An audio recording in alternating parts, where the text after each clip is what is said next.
नमस्कार श्रोताओं, मैं पापिया भट्टाचार्य संपादकीय सलाहकार सदीनामा लेकर हाजिर हो गई हूँ 3 नवंबर 2020 का संपादकीय, जिसका शीर्षक है खेल, धर्म और राजनीति का कॉकटेल। इसे लिखा है हमारे संपादक जितेंद्र जितांशु ने। खेल, धर्म और राजनीति मानव जीवन के 3 ऐसे पहलू हैं जो अलग अलग मानव मूल्यों से हमारा परिचय करवाते हैं। सदियों से राजनीति और धर्म को एक साथ मिलाकर विचित्र परिस्थितियों को तैयार किया जाता आ रहा है। पर जब धर्म और राजनीति खेल के साथ मिलाए जाए तब क्या? तब बनता है एक ऐसा अजीबोगरीब कॉकटेल जिसे न तो लोग हजम कर सकते हैं, ना ही खुद से अलग। 30 अक्टूबर के संपादकीय में आपको हमने जामिया मिलिया इस्लामिया के बारे में बताया था। आज ऐसे ही कुछ और तथ्यों के साथ पेश करने जा रहे हैं आज का संपादकीय, जिसका शीर्षक है खेल, धर्म और राजनीति का कॉकटेल। कोलकाता शहर में फुटबॉल का बहुत क्रेज है। गली मोहल्लों में फुटबॉल के आयोजन होते रहते हैं।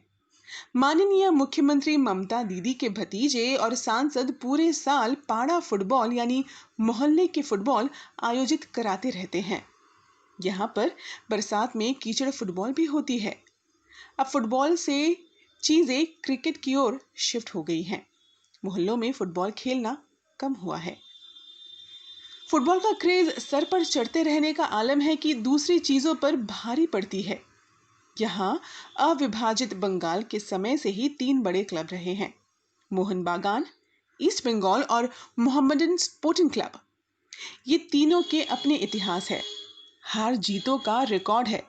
लेकिन मोहम्मडन क्लब जीतने का तरीका तो पता नहीं, पर ईस्ट बंगाल क्लब के जीत को मनाने का तरीका विशेष मछली खाना और हारने पर भूखे सो जाना, इतनी संवेदना है। मोहन बागान मूल कलकत्तियों का क्लब रहा है स्थापना से अब तक। उड़ती उड़ती खबर यह है कि इनका मालिकाना अब बड़ी कंपनियां ले चुकी हैं और कमेटियां भी बदली हैं। समर्थक जैसे थे वैसे हैं। जिन संस्थाओं के नाम धर्म पर हैं, वे आजाद हिंदुस्तान में भी संस्थाओं को धार्मिक बनाने लगती है। असली समस्या तभी शुरू होती है। अब आकर इस्लाम जिमखाना जैसी संस्था विवादों के घेरे में आ गई है। मुंबई में मरीन ड्राइव पर यह क्लब 130 साल पुराना है। इसको जमीन मुंबई के गवर्नर लॉर्ड हैरिस ने दे दी थी। साल 1942 तक ये बम्बई क्रिकेट एसोसिएशन का मुख्यालय रहा। 2017 तक ये जिमखाना सिर्फ 2000 रुपए सालाना भाड़ा देता था, जो 2018 में बढ़कर लाखों में हो गया है। इस्लाम जिमखाना की तर्ज पर हिंदू जिमखाना भी है, जिसका भाड़ा भी बड़ा है। इसके वर्तमान अध्यक्ष यूसुफ आब्राहनी ने क्लब में रमी और कार्ड्स खेलने पर पाबंदी का मन बनाया है। उनका कहना है कि लोग रमी खेलने पर जुआ खेलने लगते हैं तथा कार्ड खेलना भी ठीक नहीं है। लोगों ने इस पर आपत्ति की है। इससे इस सामाजिक संस्था का चरित्र बदल जाएगा। इसका काम धार्मिक नहीं है, पर मोहम्मद साहब के जन्मदिन ईद मिलादुल नबी के मौके पर इस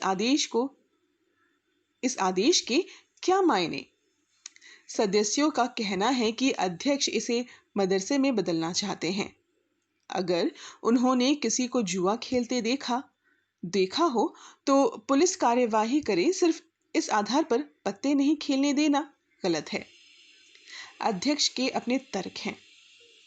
हम अपने को इस प्रक्रिया से दूर रखते हुए कहेंगे, संस्थाओं को अपना स्वरूप बनाए रखना चाहिए और किसी भी तरह का कॉकटेल न बनाएं। आमीन। तो ये था दोस्तों आज का संपादकीय, जिसका शीर्षक था खेल, धर्म और राजनीति का कॉकटेल। इसे लिखा था संपादक जितेंद्र जितांशु ने। कल एक और विषय पर संपादकीय लेकर हम वापस लौटेंगे। तब तक के लिए मैं पापिया भट्टाचार्य आप सभी से लेती हूँ विदा।